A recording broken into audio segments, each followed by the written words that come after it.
Private land पे अगर कोई व्यक्ति पिछले 12 साल से अधिक रह जाता है तो वो उसका भूधारी कहलाने के योग्य हो जाएगा। स्वामी नहीं कहलाएगा, भूधारी। इन दोनों में अंतर यह है कि नमस्कार, मैं अर्जुन, आप देख रहे हैं गया दस्तक। इन दिनों बिहार सरकार बिहार जमीन सर्वे करा रहा है, लेकिन बहुत सारे लोगों में कंफ्यूजन है कि हम इस बिहार जमीन सर्वे में अपना जमीन सर्वे कैसे करा। उसी को लेकर हमारे पास मौजूद हैं गया सरघाटी कोर्ट के एडवोकेट सचिन राज, और इस बिहार जमीन सर्वे में क्या कुछ लोगों को जानकारी देंगे, कंफ्यूजन को दूर करेंगे। सबसे पहले सर तो आपको हमारे चैनल पर स्वागत है। नमस्कार पूरे गया दस्तक के व्यूअर्स को। आज मैं आप लोग को सारी जानकारी जिस हिसाब से अर्जुन जी हमसे पूछेंगे, हम सारी जानकारी को आप लोग के समक्ष रखेंगे। सर पहला सवाल यह है सर कि बिहार सर्वे से फायदा क्या होगा सर? देखिए, बिहार सर्वे से फायदा ये होगा कि बहुत समय से लंबे समय से बिहार सर्वे हुआ नहीं है, तो पता नहीं चल पा रहा है कि कौन सा जमीन किसके नाम पे है, कौन सा जमीन असल रहती है, कौन सा जमीन असल सरकारी है, गैर मंजूरुआ है। तो इस चीज का पूरा विवरण निकल के आ जाएगा। इसके लिए बिहार सर्वे हो रहा है। सर यदि कोई व्यक्ति किसी व्यक्ति को रहने के लिए जमीन दिया हो और उस जमीन पे वो व्यक्ति 20 साल से रह रहा हो और उसका पास जमीन नहीं हो, तो इस बिहार सर्वे में क्या उसका जमीन छीन लिया जाएगा सर?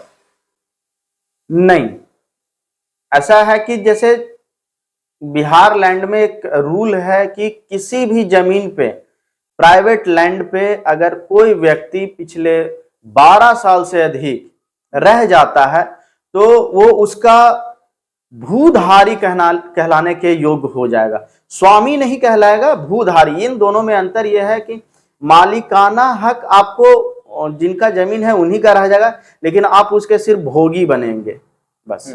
उनसे जमीन नहीं छीना जाएगा। सर किसी व्यक्ति का घर सरकारी जमीन पर हो, उसको क्या होगा सर इस जमीन सर्वे में? देखिए, जैसे अभी बताएं, ये तो हो गया आपको प्राइवेट जमीन का बात हम कर दिए। अब सरकारी जमीन में भी वही चीज आता है कि जैसे किसी भी सरकारी जमीन पे कोई व्यक्ति पिछले 20 साल से रह रहा हो, 50 साल से रह रहा हो, तो उनको एक प्रोसेस से वो जमीन दिया गया होगा। जैसे अब परवाना के थ्रू दिया गया होगा, या फिर आपको उसको दान पत्र के माध्यम से दिया होगा, या फिर कोई व्यक्ति है जो सरकारी जमीन में भूमिहीन व्यक्ति है तो उनको पट्टा पे रहने के लिए दिया जाता है वो जमीन। तो उसमें क्या करना है कि आप जिस भी सरकारी जमीन पे रह रहे हैं, अगर दस्तावेज है तो ठीक है, नहीं है तो आप इसमें ये चीज दिखा दीजिए, जो भी सर्वे ऑफिसर आएंगे, कि हम पिछले 20 साल से इसमें रह रहे हैं, तो वो जमीन आपके ही नाम से खाता खोल दिया जाएगा। आपसे जमीन छीना नहीं जाएगा, किसी भी हाल में छीना नहीं जाएगा। एक सवाल है सर, जो व्यक्ति बाहर में जैसे दिल्ली, कोलकाता, बॉम्बे में रहता हो और इस जमीन सर्वे में वंचित रह जाता हो, तो क्या उसका जमीन कोई दूसरा व्यक्ति हथिया लेगा? देखिए, हम पहले तो इस चीज पे रोशनी डाल दें। ये जो सर्वे हो रहा है लोगों को सुविधा के लिए हो रहा है। इसमें ये ना समझे कि हम दिल्ली, बॉम्बे, कलकत्ता या फिर अन्य किसी विदेश में भी रह रहे हैं तो मेरा जमीन जो है कि मेरा कोई छोटा भाई है या बड़ा भाई है या मेरा कोई गोतिया है वो हथिया लेगा। ऐसा नहीं हो सकता। अगर किसी कारण बस वो अपने नाम पे सर्वे में करवा भी लेता है तो आपको ज्यादा परेशान होने की जरूरत नहीं है। उसमें आपका एक आपत्ति पत्र, एक आवेदन है, आपको 90 दिन या फिर 4 बार मौका देगी सरकार आपत्ति पत्र दाखिल करने के लिए। उस आपत्ति पत्र में आप अगर दाखिल करते हैं तो उससे सरकार को, सर्वे ऑफिसर को पता चलेगा कि नहीं, इस जमीन का और भी मालिकाना हक है। तो उसमें आप परेशान होने का जरूरत नहीं। आप जहां पे भी हैं वहां से ऑनलाइन के माध्यम से, बिहार सर्वे ऑनलाइन एक पोर्टल जारी की है, उस पे जाके आप इसको कर सकते हैं। एक सवाल है सर, किसी का जमीन दादा परदादा के नाम से है तो वह व्यक्ति अपने नाम से कैसे कराएगा, क्या प्रोसेस रहेगा सर? देखिए, ये भी बहुत अच्छा है कि सवाल है कि जैसे आप लोगों के बीच में कंफ्यूजन है कि मेरा जमीन जो है अभी हम कब्जा में है, लेकिन वो जो जमीन है मेरे दादा परदादा के नाम से चला रहा है, ठीक है। तो दादा परदादा अभी हमारे वंशज में ही बंटवारा नहीं हुआ, तो मेरे नाम से कैसे होगा। तो उसका एक सिंपल सा प्रोसेस है कि आप आराम से उसका जो भी खाता प्लॉट खसरा या रकबा है उसको वंशावली बनाने के बाद सारे वंशावली में शेड्यूल बना लेंगे हम लोग, डिस्ट्रीब्यूशन शेड्यूल उसको बोलते हैं। आप शेड्यूल बना लीजिए कि इस खाता का इतना रकबा में 3 भाई में बटेगा, तो 3 भाई में है तो अगर 3 कट्ठा है तो एक कट्ठा तीनों भाई में चला जाएगा। उसके बाद फिर हम आते हैं या फिर जो भी नीचे पीढ़ी आते हैं तो वो उनके में फिर बढ़ जाएगा। वो शेड्यूल बना लेंगे तो ऑटोमेटिक वो आपके नाम पे खतियानी चढ़ जाएगा।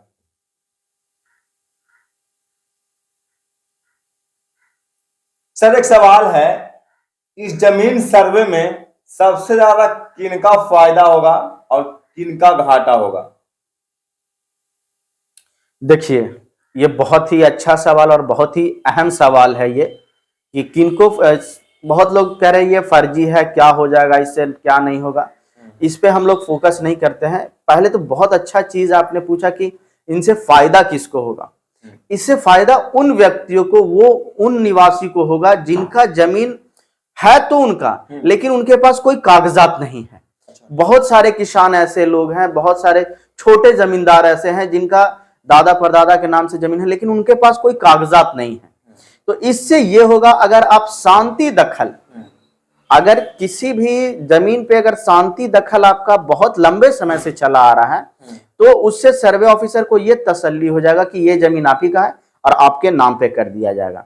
ये तो हो गया कि आपको किसको फायदा होगा। नुकसान भी बहुत लोगों को होगा। इसमें नुकसान आम जनता और जो सीधे साधे भोले भाले बिहार के निवासी हैं, जनता है, उनको दिक्कत नहीं होगा। इसमें परेशानी उनको होगी जो भू माफिया हैं। बहुत सारे माफिया लोग हैं जो एक ही जमीन को बार बार करके बेचते आ रहे हैं, सरकारी जमीन को भी बेच दे रहे हैं वो लोग, ठीक है। तो उनसे उनको दिक्कत होगा कि जैसे बहुत सारे अवैध नाम से किसी के और के नाम से ले लिए हैं, अब उनका कोई वंशज नहीं है और वो कहते हैं कि मेरा जमीन है। तो अब जब सर्वे चालू होगा तो उसमें उनको वो चीज साबित करना होगा कि वो जमीन मेरे ही वंश के है या मेरे ही हित परिवार का है। और जो अवैध खरीद के रखे हैं, अवैध भू माफिया लोग हैं, वो लोग इस चीज को साबित नहीं कर पाएंगे कि ये जमीन हमारे पास आया कहां से है, ठीक है।